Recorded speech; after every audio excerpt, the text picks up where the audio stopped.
یو روایت چې هغه امام بخاري امام مسلم راوړی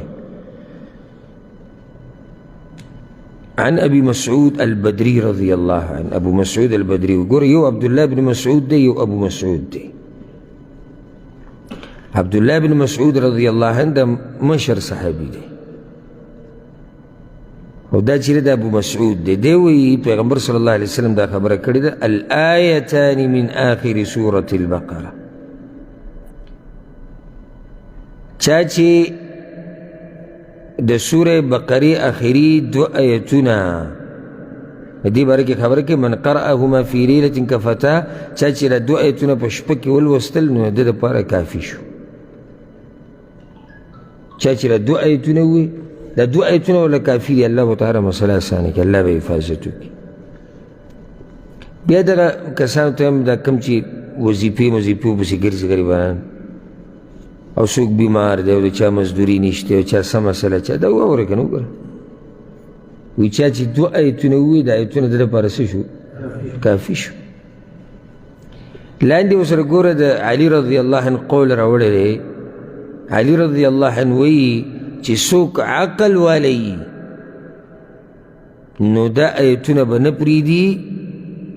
مګر د خوب نه مخکې به یې وایي لازم به یې وایي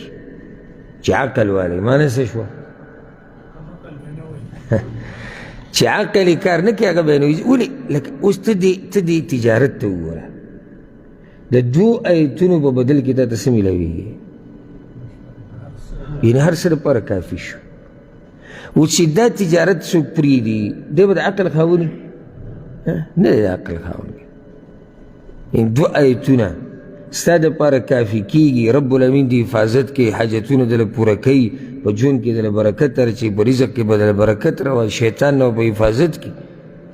او یو سړی دا پرېږدي خو د عقل خاوند نه دی که نه. لکه اوس یو سړی دی بازار ته وځي او یو سامان هلته میلاویږي چې وایي دا په 10 روپۍ دی دی دا په 10 روپۍ راوالي بل ځای کې ته یو سړی دغه 10 روپو دا سامان په 200 غواړي او دی وایي زه یې نه خرڅوم نه نو خلک به څه وایي قمقل دی یعنې لس کم 100 روپۍ دي ګټلې تا دومره ګټه چې دی تا پرېښوده دا دنیوي خبرې داسې ما یو مثال ورکړو دا پالتو خبرې دي خو دا اوس حقیقي ګټه ده تا ته میلاویږي په 2 آیتونو او زه به ووایم د فایدې دپاره چې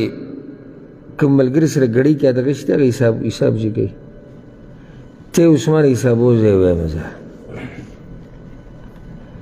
آمن الرسول بما أنزل إليه من ربه والمؤمنون كل آمن بالله وملائكته وكتبه ورسله لا نفرق بين أحد من رسله وقالوا سمعنا وأطعنا غفرانك ربنا وإليك المصير لا يكلف الله نفسا إلا وسعها لها ما كسبت وعليها ما اكتسبت ربنا لا تؤاخذنا إن نسينا واخطأنا ربنا ولا تحمل علينا إصرا كما حملته على الذين من قبلنا ربنا ولا تحملنا ما لا طاقة لنا به واعف عنا واغفر لنا وارحمنا أنت مولانا فانصرنا على القوم الكافرين. بنتالي سكان یعنی یو منټ هم نه شو چې یو سړی 45 سکنډه نه ورکوي د غټ تجارت لپاره او یو ځای کې ګرځي او بل ځای کې شکوې شکایتونه یې روان دي چې دا مسله ده دغه مسله ده داسې موږ باندې ګورې رب العالمین پوره حجت قایم کړی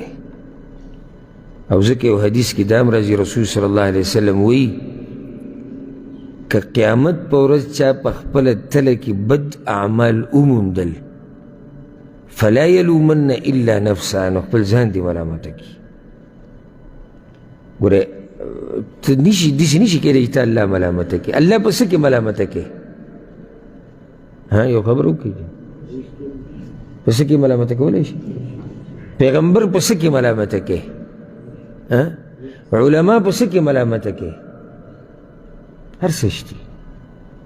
نو څوک به ملامته کو؟ خپل ځان به ملامته کو.